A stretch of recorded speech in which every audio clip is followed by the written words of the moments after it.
यह है जी के रणभूमि, जहां हर सवाल जीत की तैयारी है। आज हम भारत को एक अलग नजरिए से देखने की कोशिश करेंगे, उसके नक्शे के जरिए।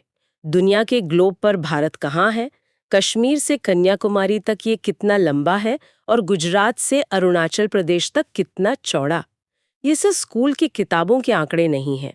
ये वो बुनियाद है जिस पर भारत की पूरी कहानी, इसकी विविधता, इसकी संस्कृति और इसकी ताकत टिकी हुई है। बिल्कुल सही कहा आपने। किसी भी देश के चरित्र को समझना हो तो उसकी जमीन को समझना पहला कदम है। आज हम यही करेंगे। हम देखेंगे कि कैसे भारत की खास लोकेशन, इसका विशाल आकार और इसकी हजारों किलोमीटर लंबी सीमाएं इसे सिर्फ एक देश नहीं बल्कि एक उपमहाद्वीप बनाती हैं। तो चलिए इस भौगोलिक यात्रा की शुरुआत करते हैं। ठीक है, तो सबसे पहले बिल्कुल बेसिक सवाल से शुरू करते हैं। अगर हम अंतरिक्ष से पृथ्वी को देखें एक बड़ी सी नीली गेंद की तरह, तो भारत हमें उस पर कहाँ नजर आएगा? अच्छा सवाल है। इसे समझने के लिए हमें पृथ्वी पर खींची दो काल्पनिक रेखाओं को देखना होगा। पहली है भूमध्य रेखा यानी इक्वेटर, जो पृथ्वी को उत्तरी और दक्षिणी गोलार्ध मतलब नॉर्दर्न और सदर्न हेमिस्फीयर में बांटती है। भारत पूरी तरह से इस रेखा के उत्तर में है, यानी उत्तरी गोलार्ध में। और दूसरी रेखा कौन सी है? दूसरी मुख्य रेखा है प्रधान मध्याह्न रेखा, जिसे प्राइम मेरिडियन भी कहते हैं।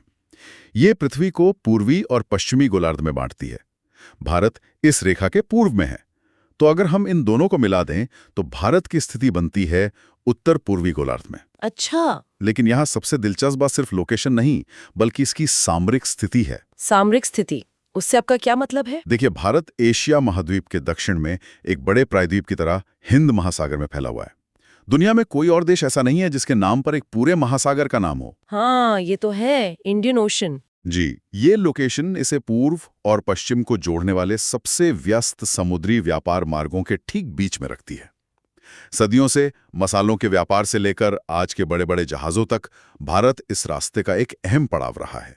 इससे व्यापार ही नहीं बल्कि सुरक्षा और कूटनीति की दृष्टि से भी भारत को एक बहुत मजबूत स्थिति देता है। अच्छा, तो ये तो हुई दुनिया के नक्शे पर भारत की एक बड़ी तस्वीर। अब थोड़ा और जूम इन करते हैं और इसके अक्षांशीय और देशांतरीय विस्तार को समझते हैं। ये जो डिग्री और मिनट वाले नंबर होते हैं, ये असल में हमें क्या बताते हैं? ये नंबर किसी भी जगह का आप कह सकते हैं सटीक पता होते हैं, उसका जीपीएस कोऑर्डिनेट। भारत की मुख्य भूमि यानी जहां जमीन है वो 8 डिग्री 4 मिनट उत्तरी अक्षांश से शुरू होकर 37 डिग्री 6 मिनट उत्तरी अक्षांश तक जाती है। 1 मिनट, 8 डिग्री 4 मिनट मतलब कन्याकुमारी? बिल्कुल, ये कन्याकुमारी का अक्षांश है और 37 डिग्री 6 मिनट उत्तर में लद्दाख में इंद्राकोल का। अब अगर हम चौड़ाई की बात करें तो ये 68 डिग्री 7 मिनट पूर्वी देशांतर से, जो गुजरात में है। हाँ, गुजरात से शुरू होकर 97 डिग्री 25 मिनट पूर्वी देशांतर तक, जो अरुणाचल प्रदेश में है, वहां तक फैला हुआ है। यहाँ एक बात मेरे दिमाग में आ रही है। जब हम भारत की बात करते हैं तो सिर्फ मुख्य भूमि की क्यों? हमारे पास तो अंडमान निकोबार और लक्षद्वीप जैसे द्वीप भी हैं। उनको मिलाकर क्या ये आंकड़े बदल जाते हैं? आपने बहुत जरूरी मुद्दा उठाया। अगर हम अंडमान निकोबार द्वीप समूह को भी शामिल करें तो भारत का सबसे दक्षिणी बिंदु कन्याकुमारी नहीं बल्कि ग्रेट निकोबार द्वीप पर स्थित इंदिरा पॉइंट हो जाता है। अच्छा, और उसका अक्षांश है 6 डिग्री 45 मिनट्स उत्तर। तो असल में भारत का फैलाव और भी ज्यादा दक्षिण तक है। अगर हम इन आंकड़ों को देखें तो उत्तर से दक्षिण का फैलाव लगभग 30 डिग्री का है और पूर्व से पश्चिम का फैलाव भी लगभग 30 डिग्री का ही है। तो गणित के हिसाब से तो भारत को नक्शे पर लगभग एक चौकोर डिब्बे जैसा दिखना चाहिए, लेकिन ऐसा है नहीं। उत्तर से दक्षिण की लंबाई पूर्व से पश्चिम की चौड़ाई से ज्यादा क्यों है? ये एक बेहतरीन सवाल है और इसका जवाब पृथ्वी के एक गोल आकार में छुपा है। इसे ऐसे समझिए, जो अक्षांश रेखाएं होती हैं यानी लैटिट्यूड लाइंस, हाँ, वे एक दूसरे के समानांतर होती हैं, जैसे सीढ़ी के डंडे। उनके बीच की दूरी हर जगह लगभग बराबर रहती है, करीब 111 किलोमीटर। ठीक है, ये तो समझ आया। लेकिन जो देशांतर रेखाएं होती हैं मतलब लॉन्गिट्यूड लाइंस, वे समानांतर नहीं होती। वे उत्तरी ध्रुव से शुरू होकर दक्षिणी ध्रुव पर जाकर मिल जाती हैं। अच्छा, जैसे संतरे की फांकें होती हैं। बिल्कुल सही उदाहरण। इसका मतलब ये है कि भूमध्य रेखा पर तो उनके बीच की दूरी सबसे ज्यादा होती है, लेकिन जैसे जैसे हम ध्रुवों की ओर जाते हैं उनके बीच की दूरी कम होती जाती है। अच्छा, तो इसका मतलब ये हुआ कि भारत जो भूमध्य रेखा के उत्तर में है, वहां 30 डिग्री देशांतर के बीच की दूरी 30 डिग्री अक्षांश के बीच की दूरी से कम होगी। इसीलिए हमारा देश लंबा ज्यादा और चौड़ा कम लगता है। बिल्कुल सही पकड़ा आपने। यही वजह है कि भारत की उत्तर दक्षिण लंबाई यानी इंदिरा कोल से कन्याकुमारी तक 3214 किलोमीटर है, जबकि इसकी पूर्व पश्चिम चौड़ाई गुजरात के गुहार मोती से अरुणाचल के किबिथु तक 2933 किलोमीटर है। ये लगभग 300 किलोमीटर का फर्क सिर्फ इसलिए है क्योंकि पृथ्वी गोल है। कमाल है। ये तो भूगोल का एक सिद्धांत है जो हमारे देश के नक्शे में ही रोज दिखता है। खैर, अब जब हमने लंबाई चौड़ाई की बात कर ली है तो इसके कुल आकार पर आते हैं।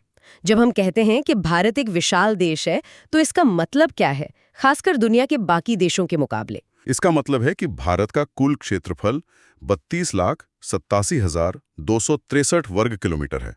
यह संख्या सुनने में बहुत बड़ी लगती है, इसे संदर्भ में रखते हैं। यह पूरी दुनिया के कुल जमीनी क्षेत्रफल का 2.4% है, यानी दुनिया की हर 100 एकड़ जमीन में से लगभग 2.5 एकड़ जमीन भारत में है। लेकिन इस 2.4% जमीन पर दुनिया की लगभग 18% आबादी रहती है। यहीं से जमीन का महत्व और भी बढ़ जाता है। खैर, क्षेत्रफल के हिसाब से दुनिया के सबसे बड़े देशों की सूची में हम कहाँ आते हैं? क्षेत्रफल के हिसाब से भारत दुनिया का 7वां सबसे बड़ा देश है। हमसे बड़े सिर्फ 6 देश हैं। रूस जो सबसे बड़ा है, फिर कनाडा, चीन, अमेरिका, ब्राजील और ऑस्ट्रेलिया। इन 6 के बाद भारत का नंबर आता है। ये आकार ही है जो हमें इतनी ज्यादा भौगोलिक विविधता देता है। एक तरफ बर्फीले पहाड़, दूसरी तरफ रेगिस्तान, घने जंगल और विशाल मैदान। बिल्कुल। अब भारत के नक्शे पर वापस आते हैं। 2 बहुत महत्वपूर्ण रेखाएं हैं जो अक्सर नक्शों पर दिखाई जाती हैं। एक है कर्क रेखा और दूसरी है भारतीय मानक समय रेखा। पहले कर्क रेखा की बात करते हैं। इसका क्या महत्व है? कैंसर जो 23.5 डिग्री उत्तरी अक्षांश पर है, भारत के लिए बहुत महत्वपूर्ण है। यह लगभग देश के बीच से होकर गुजरती है और इसे 2 प्रमुख जलवायु क्षेत्रों में बांटती है। इस रेखा के दक्षिण का हिस्सा उष्णकटिबंधीय मतलब ट्रॉपिकल क्षेत्र में आता है, जहां साल भर गर्मी और नमी रहती है। और इसके उत्तर का हिस्सा उपोष्णकटिबंधीय या सब ट्रॉपिकल क्षेत्र में आता है, जहां हमें सर्दी, गर्मी, बरसात जैसे मौसम साफ साफ देखने को मिलते हैं। और यह रेखा भारत के कई राज्यों से होकर गुजरती है ना? ये भी दिलचस्प है कि ये राज्य कितने अलग अलग है। एक तरफ गुजरात का सूखा कच्छ है और दूसरी तरफ त्रिपुरा और मिजोरम के हरे भरे पहाड़। सही कहा। ये एक रेखा ही हमें भारत की विविधता का छोटा सा नमूना दिखा देती है। ये कुल 8 राज्यों से गुजरती है।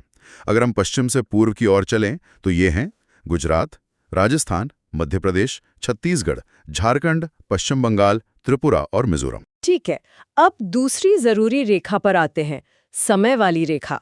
हमने अभी बात की थी कि गुजरात और अरुणाचल प्रदेश के बीच लगभग 30 डिग्री देशांतर का अंतर है और हम जानते हैं कि हर 15 डिग्री पर 1 घंटे का फर्क आ जाता है। इसका मतलब तो ये हुआ कि दोनों राज्यों के स्थानीय समय में लगभग 2 घंटे का फर्क होना चाहिए। आपने बिल्कुल सही गणना की है। जब अरुणाचल प्रदेश में सुबह 5 बजे सूरज उग जाता है, तब गुजरात के कच्छ में अंधेरा ही रहता है और वहां सूरज लगभग 7 बजे उगता है। अगर हर राज्य अपना स्थानीय समय इस्तेमाल करने लगे तो देश में बहुत बड़ी गड़बड़ हो जाएगी। ट्रेन का टाइम टेबल बनाना, ऑफिस का समय तय करना, सब कुछ मुश्किल हो जाएगा।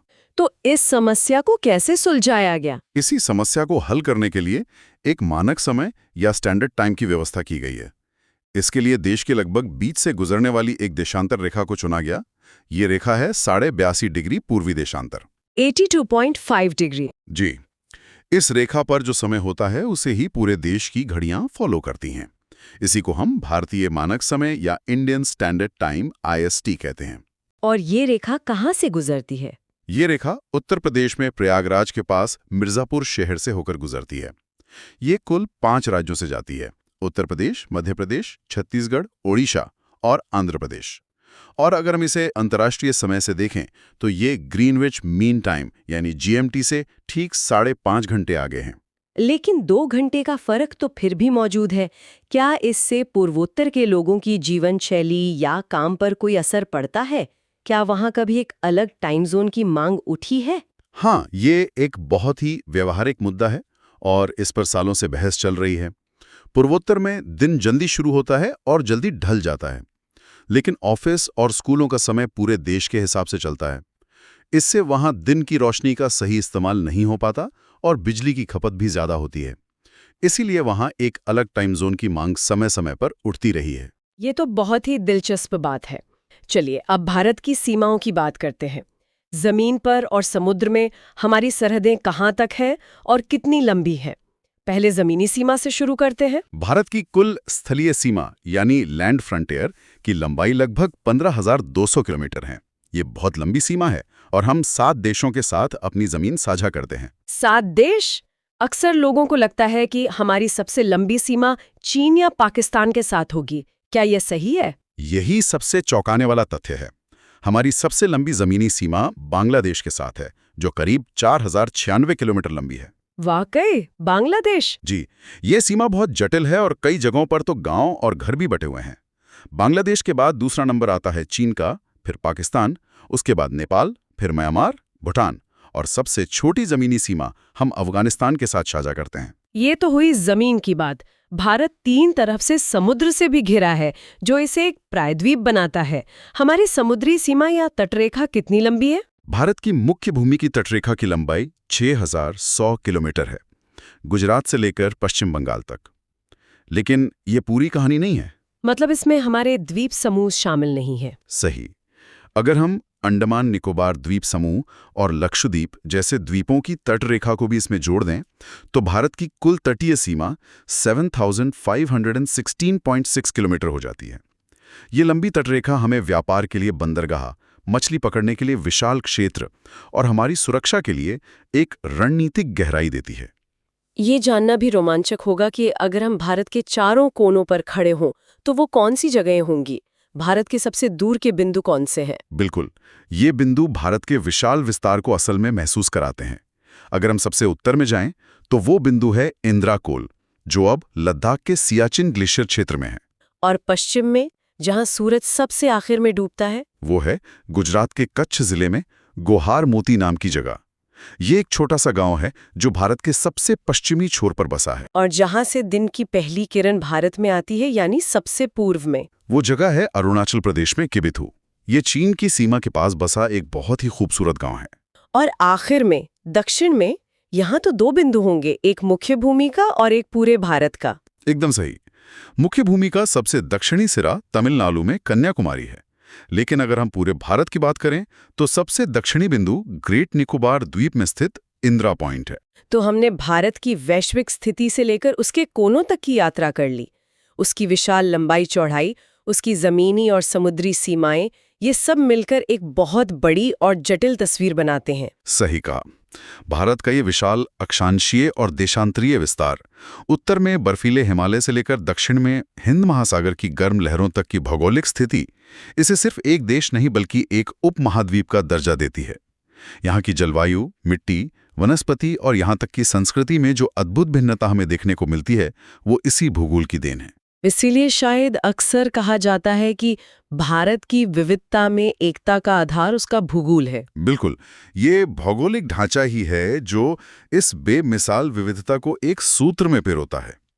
अब जाते जाते सुनने वालों के लिए एक विचार छोड़ जाते हैं। जरूर। हिंद महासागर के शीर्ष पर भारत की जो सामरिक स्थिति है, जिसे हमने शुरुआत में स्ट्रैटेजिक लोकेशन कहा था, उसे देखते हुए 21वीं सदी में जहां समुद्री रास्ते और व्यापार पहले से कहीं ज्यादा महत्वपूर्ण हो गए हैं, ये भौगोलिक लाभ भारत के आर्थिक और कूटनीतिक भविष्य को किस तरह से आकार दे सकता है, इस पर सोचिएगा जरूर। आज की इस गहरी पड़ताल से जो मुख्य बातें निकल कर आई हैं, वे हैं: पहला, भारत उत्तरी पूर्वी गोलार्ध में एक ऐसी रणनीतिक लोकेशन पर है जो हिंद महासागर पर प्रभुत्व रखती है। दूसरा, ये क्षेत्रफल में दुनिया का 7वां सबसे बड़ा देश है, लेकिन आबादी के घनत्व के मामले में ये एक महाशक्ति है जो चुनौतियां और अवसर दोनों लाता है। तीसरा, कर्क रेखा और मानक समय रेखा जैसी लाइनें हमारी जलवायु और रोजमर्रा की जिंदगी को असल में परिभाषित करती हैं। और चौथा, हमारी सबसे लंबी जमीनी सीमा बांग्लादेश से है, चीन से नहीं। और कुल मिलाकर यही विशाल भूगोल ही भारत को एक उपमहाद्वीप बनाता है। बिल्कुल। तो हमने देखा कि भारत का भूगोल, इसकी विविधता में एकता का आधार कैसे है। अब श्रोताओं के लिए सोचने के लिए एक विचार छोड़कर जाते हैं। भविष्य की ओर देखते हुए यही भूगोल, इसकी लंबी सीमाएं, विशाल तटरेखा और विविध जलवायु भारत के लिए कौन सी सबसे बड़ी चुनौतियां और कौन से सबसे बड़े अवसर प्रस्तुत कर सकता है? इसी सवाल के साथ आज की ये चर्चा यहीं समाप्त होती है। उम्मीद है कि इन स्लाइड्स के पीछे की कहानी अब ज्यादा स्पष्ट होगी। अगले एपिसोड में फिर मिलेंगे। धन्यवाद।